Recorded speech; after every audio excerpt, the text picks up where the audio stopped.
Hai, hari ini kita akan belajar bahasa Inggris mengenai rangkuman, jadi formulanya atau rumusnya untuk dua video yang terakhir, yang kemarin ini, ya, yang sebelum ini. Jadi kalau bahasa Inggris, ada aturan-aturan tersendiri untuk tiap pelakunya atau si subjeknya. Kalau di bahasa Indonesia kan mayoritasnya sama ya, atau mirip-mirip, misalnya saya, ya saya, aku, ya nantinya jadinya ku, atau nantinya jadinya titik-titik saya. Kalau saya sebagai objek juga saya tetap ya. Tapi kalau di bahasa Inggris beda. Nah, contohnya kita lihat di sini. Ya, untuk saya sampai mereka juga nama saya gitu ya. Ada aturannya beda-beda di sini.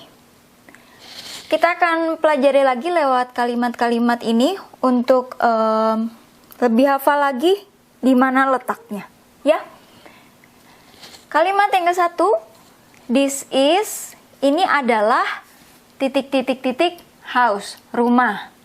Jadi untuk yang ini, untuk bilang ini adalah rumahku, rumahmu, gitu ya.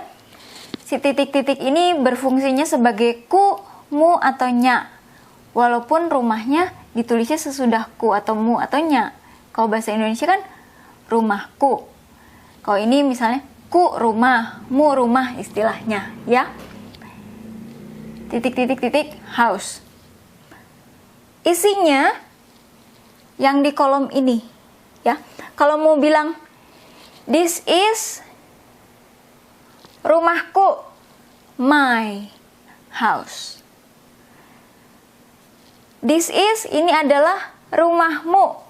This is your house. Ya, diisinya di kolom ini.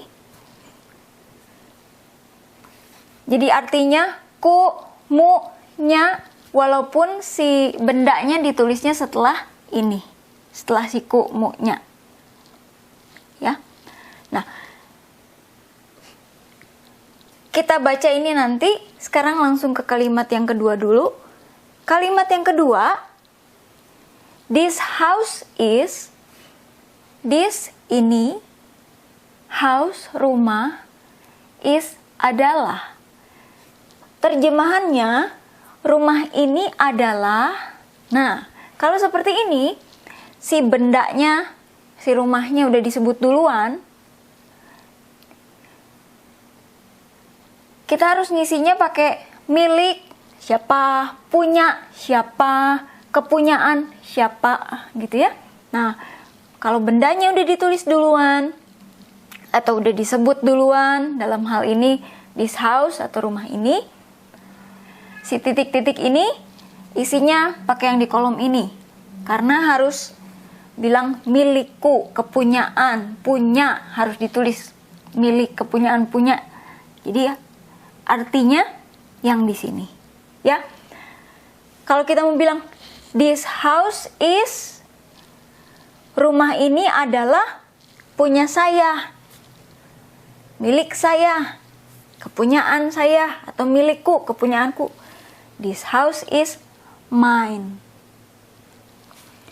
This house is, rumah ini adalah punya dia, laki-laki, jenis kelaminnya. His. This house is his. Rumah ini adalah punya kami. This house is ours. Ya. Jadi beda antara yang ini sama yang ini. Kalau yang ini arti Indonesianya ku, mu, atau nya, dan ditulisnya di sini sebelum si bendanya. Yang artinya ku, mu, nya, tapi ditulisnya sebelum bendanya. Kalau yang ini, si bendanya udah disebut duluan, udah ditulis duluan. Nah, di belakangnya ini, kita harus tulis dengan milik siapa, kepunyaan, punya siapa. Yang mengartikan seperti ini, yang ini kolomnya. Ya, jangan kebalik. Ada satu lagi, yaitu, oh ya, yang ini seperti kita udah bahas di video yang lalu, Nggak salah kalau mau pakai ini, tapi disarankan nggak usah, jangan dipakai, jangan banyak dipakai kalimat yang pakai ini, ya. Walaupun kalau nulis juga nggak salah, disarankan pakai tata kalimat yang lain. Ya udah, berarti pakai tata kalimat yang ini, ya, dalam hal itu. Karena ini disarankan janganlah dipakai, ya. Oke. Sekarang di kalimat bahasa Indonesia kalau subjek sama objek, misal ya, kita mau bilang saya atau aku. Sebagai subjek ya saya atau aku. Sebagai objek ya saya atau aku, sama ya. Subjek, predikat atau kata kerja, terus objek. Tapi kalau di bahasa Inggris, ketika objek beda. Saya atau aku, subjek I.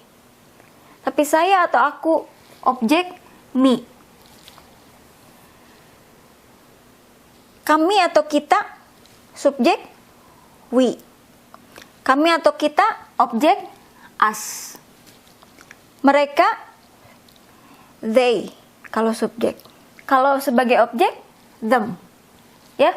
Jadi misalnya love. Love ini kan mencintai atau cinta. Love. Kalau loves atau yang ada s-nya di sini, loves, ini untuk he, she, it. Kalau he, she, it bukan love tapi loves, harus ada s-nya.